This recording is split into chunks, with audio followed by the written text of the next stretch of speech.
Attention, cette vidéo peut contenir des éléments de l'histoire que vous ne voulez peut-être pas savoir. Alors je vous aurais averti. Sam Séant, ouais, voici Captain Fleur de Lys, plus connu sur le nom de champion MMC, en se pour une nouvelle aventure sur Docteur Ennemi, la série dans laquelle vous fait découvrir ou redécouvrir des séries animées. Aujourd'hui, la série que je vais vous présenter est une série plus ancienne que la précédente série, et quand même assez plus ancienne même. Dont le titre de la série est Kadokaputa Sakura, Captor Sakura, Sakura chasseuse de cartes. Le genre, aventure, comédie, magie, surnaturel, romance, drame, fantastique, école. Classification générale. Comment j'ai découvert cette série? J'ai écouté cette série quand j'étais jeune, en gros. Date de sortie, manga en 1996 à 2000, dont 12 livres. Animé en 1998, film 1 en 1999 et film 2 en 2000. Origine de la série, Japon. Nombre de saisons, une saison dont 70 émissions, 4 OAV, 2 films, pour moi 3 saisons. Parce que, à cause des génériques. C'est sûr que c'est considéré une saison, mais si on y va proprement parler, c'est 3 saisons. Mais on pourrait aussi le comparer ça en une saison avec 3 parties. On pourrait faire ça aussi. Alors, le fait que ceci est une vidéo, ça pourrait concorder correctement avec la série. Du coup, alors, je n'ai pas besoin de faire en sorte que ça soit comme, ça serait 3 saisons, mais une saison et 3 parties. Ça pourrait être tout simplement ceci. Comme ça, l'exception de la règle n'est plus une exception de la règle. Du moins, à proprement dit. Langue disponible. La série est disponible en français. Diffusion disponible. ADN. Il a été disponible à la télévision. Moi, du moins, je l'ai écouté à la télévision.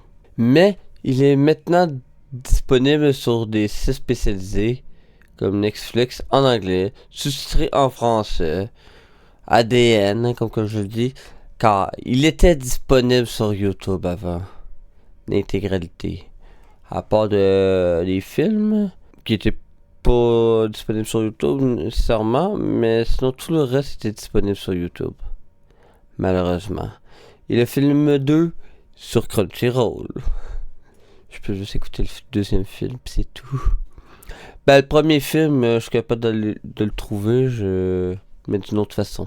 Ouais, ce qui est dommage, qu'il soit rendu sur ADN, c'est que je l'aurais réécouté l'intégralité de la série pour les annoter comme d'autres séries. Mais malheureusement, vu qu'il est rendu sur ADN, qui est plus disponible sur YouTube, j'ai dû aller tout faire ça à mémoire. Malheureusement. Qu'est-ce que vous voulez que je dise? C'est la vie, mais l'ADN a racheté les droits de diffusion. C'est dommage, mais bon. Maintenant, passons au générique. La musique, 4 sur 5. La voix, 5 sur 5. Si ça a du sens, 5 sur 5. Si tu trouves ça bon, 4 sur 5. Originalité, 4 sur 5. La synchronisation, le critère qui fait le plus mal. La réponse est 4.5 sur 5, mais ici avec 5 sur 5. Pour un total de 26.5 sur 30. Commentaire sur le générique. À part de la longueur du tout début, du titre et de la toute fin, il est très bien synchronisé. Soit qu'il aurait sûrement pu avoir un 5 sur 5 si ce n'était pas que ça, du moins. C'est ce que j'aurais probablement dit à l'origine. Mais après avoir vu ceci, je dirais plutôt un 4 sur 5 pour la synchronisation et qui aurait pu bénéficier d'un 4.5 sur 5 sans ses longueurs, vu que c'est une vidéo refaite. Alors je vais rester avec la note d'origine. Ouais, j'ai décidé d'aller avec cette note d'origine parce que ça mérite quand même. Je pourrais néanmoins le changer parce que vu que je fais des modifications aussi en même temps, j'ai décidé de le laisser tel quel. Maintenant passons au deuxième générique. La musique, 4 sur 5. La voix, 4 sur 5. Version japonais, 2 sur 5. Si cela a du sens, 3 sur 5. Si je trouve ça bon, 3 sur 5. Originalité, 2 sur 5. Et la synchronisation est de 3 sur 5. Version japonais, 3.5 sur 5. Pour un total de 19 sur 30. Commentaire sur le générique. Un générique moyennement synchronisé dont il y a plusieurs longueurs. Bien sûr, le titre ne fait pas exception à la règle. Une chose qui est sûre, c'est que le deuxième générique est moins bon que le premier, tout comme la précédente série. Ce qui est pire, c'est comme la première série présentée, on dirait un générique de fin et non un générique en raison de ses longueurs. C'est un peu mieux, mais en empêche, ça reste aussi que c'est des images animées et non de l'animation en tant que telle. Je sais pas qu'est-ce qu'ils ont ces deux séries-là avec leur deuxième générique, mais bon. Ils ont à peu près le même résultat de deux façons complètement différentes. Un peu plus abstrait, on va dire, puis l'autre de façon montrer des images. Dans les deux cas, on dirait des génériques de fin. Que des génériques en tant que tels. Que voulez-vous? C'est pas moi qui fais les génériques. Maintenant, passons au troisième générique. La musique, 5 sur 5. La voix, 5 sur 5. Si ça a du sens, 3 sur 5. Si je trouve ça bon, 5 sur 5. Originalité, 3 sur 5. La synchronisation, 4 sur 5. Illustré avec 4.5 sur 5. Version japonaise, 4 sur 5. Pour un total de 25 sur 30. Commentaire sur le générique. Pour être honnête avec vous, j'aime bien parmi ces génériques-là, mon préféré c'est celle-ci. Bien sûr, j'aime bien la version en français, mais c'est pas par rapport à ça, c'est par rapport à la musique. Parce que sa musique, elle change à un moment donné. Au lieu d'être majeur, bien sûr, un temps, elle change pour devenir du mineur, littéralement. Je trouve ça bien. C'est ce qui m'attire de cette musique, de ce générique. Pour ce qui est de la synchronisation, là où il perd le plus, c'est surtout au tout début, dont bien sûr le générique est victime du titre longueur. Ouais, ça me tentait tout simplement de mentionner comme un diagnostic médical. Parce que je pourrais que je reste, que ça vienne ça pour vrai. Victime ou atteint de titre longueur. Qui veut dire, bien sûr, le titre est trop long, puis pas synchronisé. C'est ça là, pour la majorité du générique. Je vous dirais là, après beaucoup de génériques analysés, il ne fait pas exception à cette règle que les génériques, en la majorité, est trop long. Inutilement, pour rien. Maintenant, allons avec un petit bonus pour les génériques. Cette fois-ci, c'est le générique en anglais. La musique, 3 sur 5. La voix, 4 sur 5. Si cela a du sens, 5 sur 5. Si je trouve ça bon, 3 sur 5. Originalité, 2 sur 5. Et la synchronisation, 3 sur 5. Pour un total de 20 sur 30. Commentaire sur le générique. Ce générique est différent des autres car non seulement il dure que 30 secondes, mais c'est le seul générique pour les 3 saisons de cette série. Du moins, c'est la saison puis c'est 3 parties. On pourrait dire aussi. Maintenant, le Japon devrait prendre exemple sérieusement sur cette version dont, au lieu que ça prenne 1 minute et demie, pour ne pas toujours savoir quoi mettre, puis perdre la qualité dans la majorité du temps, il devrait faire des génériques moins longs, dont 30 secondes à 1 minute maximum, et augmenter la qualité de ces génériques et de sa synchronisation, du coup, du son à l'image. Au niveau de la synchronisation, disons que ce générique est des reprises d'images et la série voit au début de la série. Malheureusement, il est plus ou moins synchronisé et le début du générique, je ne sais pas si je devrais dire qu'il est synchronisé ou non, vu qu'il tourne en zoomant en même temps vers le livre. C'est dur à dire, j'ai eu un petit peu de difficulté avec la synchronisation, vu que c'est justement des reprises d'images et tout ça. J'aurais hésité avec du 2.5 sur 5, mais vu sa longueur, je l'ai laissé à 3 sur 5. Au début, je pensais peut-être même à 3.5, mais non, il ne peut pas être à 3.5 parce qu'il n'est pas assez synchronisé à ce niveau-là. Puis le 3, c'est parce que je suis comme généreux, parce que c'est difficile à dire. Puis si on compte le début, bah on pourrait atteindre le 3.5 si on considère le début comme synchronisé. Parce que si je fais des critères, techniquement il n'est pas synchronisé, ça fait juste comme un défilement et non une synchronisation. Qui veut dire, si je répondrais à cette question, techniquement, bah il n'est pas synchronisé le début. Ce n'est pas une longueur non plus, mais oui, c'est considéré comme une longueur. Le résumé. Sakura Kinomoto, une jeune fille, découvre un livre nommé Clos. En l'ouvrant, elle prit une carte puis fait apparaître du vent. Bien sûr, en nommant le nom de la carte. Et toutes les cartes de Clos partent dans toutes les directions. Elle rencontre par la suite Kerberos, le gardien des cartes de Clos, et oblige Sakura à devenir une chasseuse de cartes, vu que c'est elle qui a fait cette bêtise. Sakura doit capturer toutes les cartes de Clos sans exception. Une fois toutes les cartes de Clos capturées, elle doit les transformer en ses propres cartes nommées cartes Sakura. Est-ce qu'il pourrait y avoir une possible traduction en français? Heureusement, il est en français.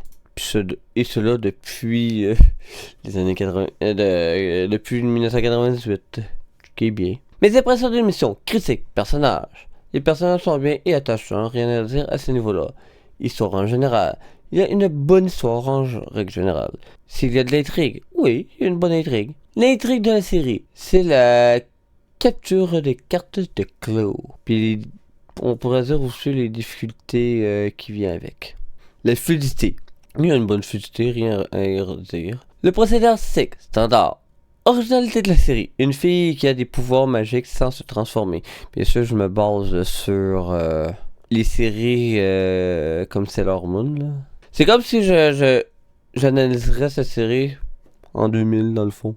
Et on parle pas... Quand je parle standard, c'est aussi standard des années fin 90-2000. C'est dans ce sens-là standard.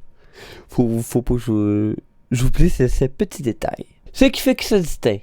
Capture des cartes qui font du ravage.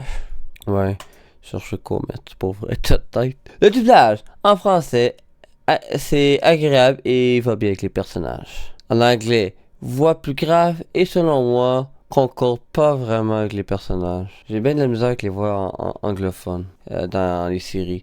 Puis en règle générale, l'ambiance en plus en anglais est complètement différente. Puis je sais pas, plus plate. C'est pas la même chose, on dirait, en anglais. Je sais pas pourquoi. Oui, j'ai écouté cette série-là en français, en anglais et en japonais. C'est la série, je pense, que j'ai écouté le plus. Les voix en japonais, maintenant, concordent bien avec les personnages, excepté la voix de Mathieu qui ne va pas bien avec son personnage. Ah! Non! J'aime pas la voix de Mathieu en japonais. Autant qu'en anglais ça passe, limite on va dire, parce que même si j'aime pas les voix, autant c'est mieux que le japonais. Sérieux là. Si je peux donner au moins un avantage à la langue en anglais pour cette fois-ci, la voix de Mathieu est meilleure que celle en anglais qu'en japonais. Sérieux. Note sur 5 étoiles. Note selon moi. 4 étoiles. Et c'est vraie note, 4 étoiles et demie, dont 8.52 sur 10. Dire que je l'avais mis 4 étoiles, je viens de réaliser qu'il est pas 4 étoiles. Mais bien, et demi, à cause du point 52. Que voulez-vous? C'est des choses qui arrivent. Est-ce qu'il pourrait y avoir une possible suite ou un simple ajout à la série? La fin nous laisse penser une suite, dont avec une relation différentes entre Sakura et Lionel. Un film suit et la fin du film est finie. Donc, on veut une suite absolument. Et il y en a point. Informations supplémentaires sur la série avec recherche, si elle joue ou non. Vu qu'on est plus tard, c'est que 20 ans après sa sortie que l'on voit un retour sur cette série. Donc, il sera présent en vidéo à part entière. Ouais, je le mentionne à cause ça fait longtemps parce que sinon, ben j'aurais pas pu le mentionner si je l'aurais fait dans ce temps-là. J'aurais dit non, il n'y a aucune série. Mais oui, vu qu'on est plus de 20 ans plus tard, alors oui, il y a une suite. Ouais, celle-là, c'est comme, ça reste encore d'une certaine façon une exception à la règle. Voir qu'on pourrait dire tout simplement aussi une saison 2 a lieu. Mais non, une autre version.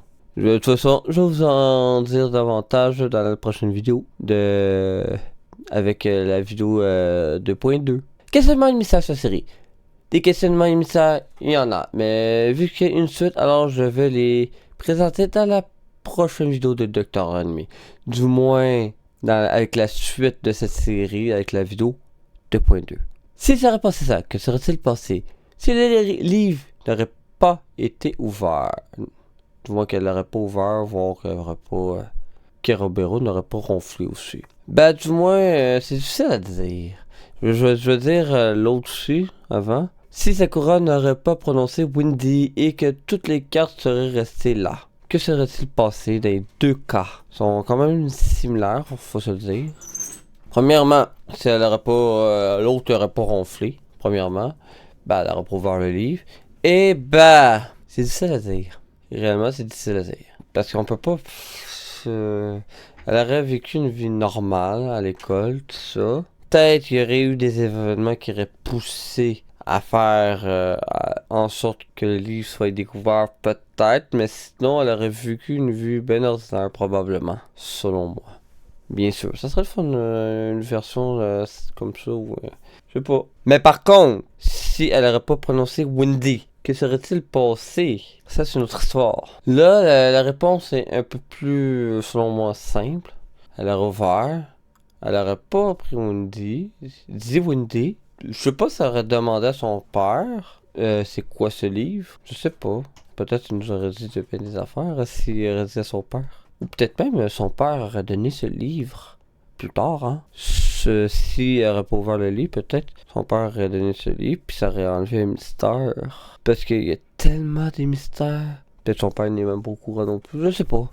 Parce qu'il y a tellement de mystères.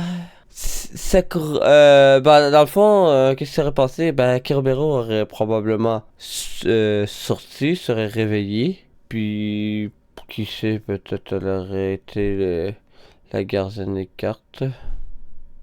De Clos, peut-être, qui sait, je ne sais pas. Elle aurait peut-être appris à savoir comment utiliser les cartes, j'imagine. Puis les revirer en cartes de Sakura plus tôt et non plus tard. Peut-être, qu'est-ce que je veux dire par là, c'est au lieu, c'est sûr que je révèle des affaires, là. Mais bon, celle-là, c'est une série particulière, celle-là. Parce qu'il y a tellement de choses, c'est incroyable. Par rapport à ceci, là, des questionnements mystères, il y en a. Mais au lieu de... Ben, j'en dis pas énormément parce que c'est comme une partie dans la série, dans la saison 1. Disons que...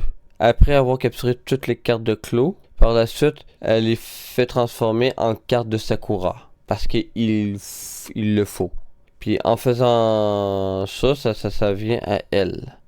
D'une certaine façon. Puis si il aurait ouvert, bien sûr, mais elle n'aurait pas prononcé que Kerobero aurait sorti par la suite. Parce que j'imagine que c'est ça qui aurait arrivé. Alors, au lieu de justement d'aller les chercher, ben, elle les a toutes. Elle les aurait tout simplement... bien sûr, Lionel n'aurait pas vu le jour, peut-être. Peut-être si, je sais pas, on ne sait jamais. Puis elle aurait tranquillement pas vite changé toutes les cartes de Clos en cartes de Sakura. Une à la suite de l'autre. L'intrigue n'aurait pas été la chasse, mais bien la transformation. Les cartes. Bien sûr, le titre de la série n'aurait pas eu le même sens. D'une certaine certaine façon. Ça, ce qui est pour cette partie-là. Sinon, autre commentaire. Sakura est une bonne série dont le nom Sakura que j'aime bien. Ouais, j'adore le nom de Sakura. J'adore. Que voulez-vous que je dise? C'est un très beau nom. Ce qui est surprenant, c'est que Sakura accepte le fait que Mathieu veut que Sakura se dirige vers la personne qu'elle aime vraiment, dont elle n'est pas consciente. Car c'est après ceci qu'elle remarque la personne qu'elle aime tant. Mais bien sûr, c'est après sa déclaration de ce dernier qu'elle réalise davantage. Pour en savoir davantage, je vous invite à écouter la série, bien sûr. Pourquoi cette série en deuxième? Je voulais avoir une bonne série dès le départ, c'est pour ça que j'ai mis en deuxième, lui. Mais sinon, c'est correct en deuxième aussi, là. Si vous n'avez pas vu cette série, je vous invite à écouter la série et de revenir. Sinon, passons maintenant aux révélations. Moi, bien sûr, j'ai juste mis comme note parler de la série de la première version. Du moins de ce que je me souviens. Bien sûr. Mais comme que j'ai beaucoup de choses à dire ceci. Oui, il y a une deuxième version. Ça, je vous dis tout de suite. C'est pas une surprise. Mais dans qu'est-ce qui est révélation? Je m'en souviens plus des séries. La première, on passe de la capture de carte de Clos à la transformation de carte de Clos en carte de Sakura. Ça, il n'y a rien à redire là-dessus. C'est été révélé aussi là. Lionel apparaît très rapidement pour la capture des cartes de Clos. Puis en devenir, façon de parler, l'héritier. Bien sûr, après la capture des cartes, bien sûr, il y a un combat pour savoir qui sera le maître des cartes de Clos. Ou le gardien ou la gardienne, peu importe. Là. Puis au final, bien sûr, vu que Sakura en a bien plus que Lionel, alors ça revient à Sakura, bien évidemment. Mais étonnamment, au début, Lionel était comme... comment dire ça? Il aimait pas trop Sakura. Puis au final, il est tombé amoureux de lui. Au final, Lionel est tombé amoureux de Sakura. Amoureux d'elle. C'est fou. Au point tel que... assez rapidement, il était jaloux. Oui, c'est vrai, c'est à ce moment-là. C'est à ce moment-là. Parce que oui... Mathieu, parce qu'il est attiré par... vu qu'il a les cartes... pas les cartes, mais... il est comme... considéré la lune. Si vous n'avez pas écouté cette série, du moins si vous êtes ici, c'est parce que vous avez écouté cette série. Sinon, je vous invite à écouter pour comprendre. Je me rappelle plus de son nom, mais bon, ça peut peu d'importance. Disons que sa magie attire Sakura vers Mathieu.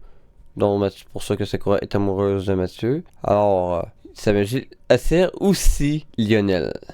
Puis à cause de ça, Lionel aime bien Mathieu, même s'il connaît pas trop dans les débuts. Ça, c'est à cause de sa magie, bien sûr. Mais par la suite, il devient jaloux de Sakura. Puis c'est en étant jaloux que, à partir de ce moment-là, en étant jaloux, que Lionel commence par petit peu par petit peu, à avoir des sentiments avec Sakura. C'est ça qui est surprenant. Bien sûr, Stéphanie, elle, ouais ça, puis elle finit par l'abandonner. Bien sûr. En même temps, il fallait bien que ça l'arrive, hein, vu que son cousin-cousine, si je me trompe pas, si je me souviens bien.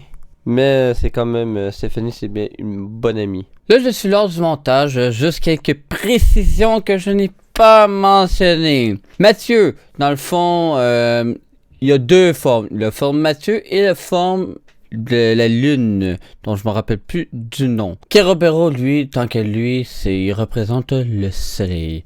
Alors, il y a sa forme miniature, dont sa forme, on va dire, toutou, ainsi que sa forme lion, avec des ailes, bien évidemment. C'est vrai que les deux, la forme lune et lion, ont des ailes tous les deux. Juste pour préciser. Dans le fond, quand je parle de la lune, c'est l'autre forme de Mathieu, dont Mathieu n'est pas conscience, bien évidemment. Deuxième affaire, quand je parle de Stéphanie, disons qu'elle est fiancée avec Lionel, malgré que son cousin. Mais au final, vu qu'elle voit ça, elle décide d'abandonner ceci, bien sûr, puis de rester tout simplement amie avec Sakura. Puis un simple une simple cousine pour Lionel. Sachez que Tiffany, elle aussi, il y a Stéphanie et il y a Tiffany. Tiffany, c'est la meilleure amie de Sakura. Disons que Tiffany, elle, bien sûr, elle voit tout. C'est simple. On peut rien y cacher avec elle. Alors, c'était juste pour préciser ceci. Pour que, au niveau des cartes de Sakura, étonnamment, il y a des choses que je me rappelle plus. Bien sûr, Kerobero devient un lion à un moment donné, mais qui peut contrôler ça, ce qui est bien. Grâce à une fois qu'il y a eu les éléments principaux, le feu, la terre, l'eau, me semble. Les éléments essentiels, là. Grâce à ça, les éléments primaires. Puis grâce à ça, il a pu retrouver, façon de parler, ses pouvoirs. Bah oui, c'est à partir de là qu'il retrouve ses pouvoirs Kerobero, effectivement. Et je me rappelle plus en détail de ce qui se passe nécessairement ensuite, là. Dans ces séries-là. Je sais que le film 1, il s'en va à Hong Kong. C'est parce que il y a quelque chose qui fait. C'était volontaire que qu'est-ce qui à Hong Kong voulait que Sakura vienne. Et pour le deuxième film, bah c'est une nouvelle carte qu'elle finit par faire apparaître, dont la carte de l'amour, un peu à cause de Lionel. Puis c'est Sakura qui a créé cette carte-là elle-même, avec avec sa magie. Mais pour le reste, on va voir ça avec la prochaine vidéo de Sakura. Ça, c'est The Card, la vidéo 2.2. Je veux juste vous avertir avant ça, qui va être aussi long, peut-être plus long même. On va voir à ça parce qu'il y a beaucoup de choses à dire. Ce qui veut dire que ça risque d'être même plus long que cette vidéo-là. Alors, soyez prêts à l'affronter, cette réalité.